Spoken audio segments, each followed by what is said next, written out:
Good morning. That's a glorious day out here at the gun range. I've been here for probably an hour already and I haven't fired a single shot because I'm busy picking up brass.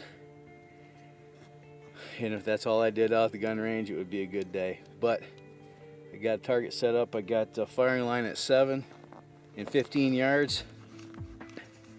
I need to get a new holster for this gun because this one doesn't fit very well. Anyway, so I got the GoPro set up on target. Hopefully I don't shoot it. And I'm gonna take a time and put some shots on paper. These are the first shots. Never fired this gun before. And we'll see how it's grouping at 7. And then we'll throw a couple magazines at that target. We'll peel that one down, put up a fresh target, step back to 15 to see how it's shooting.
About 15 yards.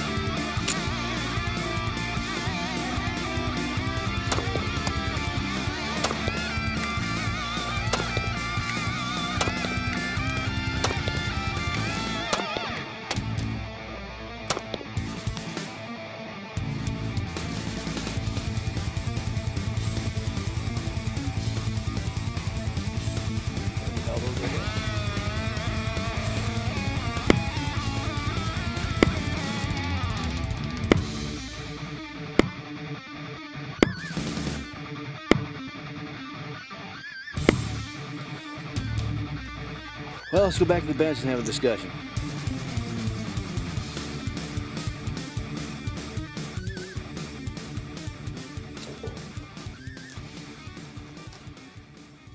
So what you just witnessed was the initial shooting of the CT-45.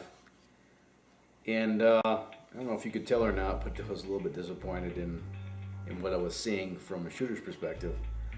I was shooting at 7 and 15 yards respectively, and if you noticed in the video, I was shooting low. And it perplexed me because first of all, I've never had any experience with bar dot sights. And that's what this gun has, bar dot sights. So I can get this stuff show up. Bar dot. And like I said, I've never seen them before. I don't know anything about them. And I was just basically putting the dot on top of the bar, lining up the front sight with the top of the rear sight, and shooting, and the thing was like 6 inches low, consistently. Well, at least it was consistently low. But you know, I was a little bit perplexed, and I thought, I'm gonna Google this. So I went home and I, Googled. I don't remember what I searched, but I Googled it, and what's the problem with these guns? Is anybody else experiencing this issue, or is it just this one gun? And it turned out that in a lot of the gun forums, people are using these, getting these guns for the first time, unfamiliar with bar dot sight system, and they're shooting low, and they're wondering why. And there wasn't anything that I could find that could illustrate to me. And I'm a visually oriented guy. You show me, don't tell me, show me. So somebody make a video, please. I don't know the proper way to line up a bar dot sight, and I couldn't find anything. So I spent some time just kind of looking at things and studying things and doing a little bit of searching. And the only thing that I could find was that the proper sight picture, when you're using bar dot sight, the bar dot should look like a lowercase I. So I started looking at this and looking at the way that my rear sight's built front sight's pretty basic. I was looking at the way the rear sight was built, and I took the gun out and I decided to try something. And I think this illustration will kind of give you a better idea of what I was thinking. So here's my artistic rendition of a 3-dot sight, typically found on most modern semi-automatic pistols like the Glock or the Kahr TP9 or the Sky CPX2 or Shark C or any, most modern semi-automatic pistols are going to have this kind of a sight configuration, where this would be the rear sight, this is the front sight. You line up the 3 dots in a straight line, and usually that means that the top of the sights are lined up in a straight line as well. And that's how I shoot. When I shoot point of aim, and basically I'm using my peripheral vision to see this line here. I'm not looking at whatever dots, right? I'm not focusing on the dots. All I'm focusing on in my peripheral vision is that these 2 sights are lined up. To me, these could be black, and I don't notice them. And so that's how I was lining up the bar dot sight on the car, was just lining up the top of the sights, putting this dot here directly over the bar. Now, when I saw that little bit of information that said that when you're looking at the sight picture, what you should see is a lowercase I. Well, I started looking at the rear sight. If you look at the way that rear sight's, if I get the gun to focus, see the little notch in there?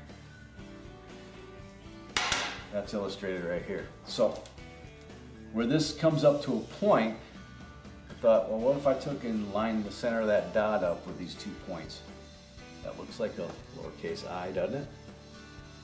So I grabbed some ammunition and I hopped in the car and I went out to the range, and lo and behold, it worked. So that's how it worked with this pistol. If I'm wrong, somebody let me know. I don't have enough experience with bar dot sights to know for certain how the proper way to line these things up. But it seems to me that somebody could come up with a better way. I do not like these sights. So what would it take to replace them? Well, on this gun, quite a bit. There's 2 versions of this pistol. There's a TP45, a TP series, and a CT series. The CT series of these pistols are budget-minded, budget-oriented guns. They've eliminated some of the machining process, and they offer 1 mag instead of 3. The rifling's simpler, different. So, by doing all these things, they've managed to lower the cost by quite a bit. MSRP on this gun is $450. MSRP on the TP series is about $700. So there's quite a price point difference. But this is right off Kahr's website, and there's some differences to drift. One of the key issues here is the sight system. On the CT series, the front sight is polymer and it's pinned in place. On the TP series, it's dovetailed like the rear sight, and it's drift adjustable. So you can adjust for windage with the front or the rear sight. It also makes it easier to replace the sights, in my opinion. You don't need a gunsmith, you just need the right size dovetail. But that's the issue. When you're talking about fitting a front sight to this pistol, getting a good set of sights, 3-dot sights, going to run you $100, $150, and then $150 an hour for gunsmithing, and you're pretty much eating up the price point difference between the CT series and the TP series, and you might as well spring for the TP series and get the good rifling, the match grade rifling. But we'll keep shooting, and I'll keep training on these sights and try to get the point of aim on that video was here, and this is an 8x8 target, and most of those bullets were down here, 4 to 6 inches low. And you notice that 15 yards, I kicked up a big pile of dirt that was probably 8 inches low when I shot that. I might have pulled that shot, but it didn't get any better, let's put it that way. The other thing I learned is that there's a 200 round break-in period. The tolerances are relatively tight on these, probably tighter on the TP series than the CT series.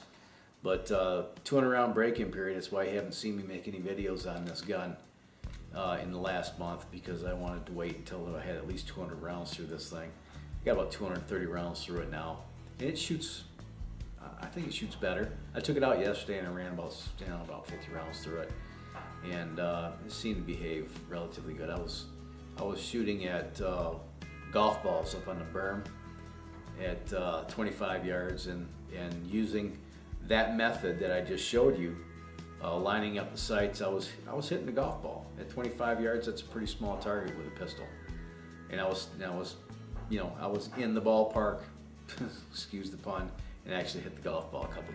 In fact, I hit the golf ball so hard it shot it over the berm. But that's the only thing I don't like about this gun is the sights. So if you're in the market for a Kahr, if you're in the market for a 45 and you're looking at Kahr as an option, be advised that if you're familiar with 3-dot sights and you like the 3-dot sights, you might just want to save your money and get the TP series and go for the good rifling, because I think by the time you go through and buy, this is still a $400 gun. You buy this gun, you take it out to the range, you're probably going to look like I did at the beginning of this video, kind of perplexed and confused as to why you can't get your bullets to go on target. Why is this thing shooting so low? And the reason is because you're probably using the bar dot sight like a 3-dot sight, and it's a totally different animal. Thumbs up if you like the video. If you're so inclined, go ahead and comment in the comment section. Keep your comments clean, or I'll hit you with a band stick. And subscribe to this tomfoolery if you feel like it. Side note, stick around for the next video, because I had a little altercation at my son's preschool. We're a shooting family, and we're not ashamed to admit that. And I'm raising my boys to be comfortable around firearms, not to the point where they're doing stupid shit with firearms, but I don't want them to be afraid of guns. I certainly don't want them to be afraid of bullets. I had a little issue with my son's preschool, who we pay a pretty good premium to send him to a private school. And I had to nip that in the bud before it became too much of an issue. Stick around for that video that's coming up after this one. And in the meantime, you have fun, be safe, shoot straight, and have a splendid day. Bye.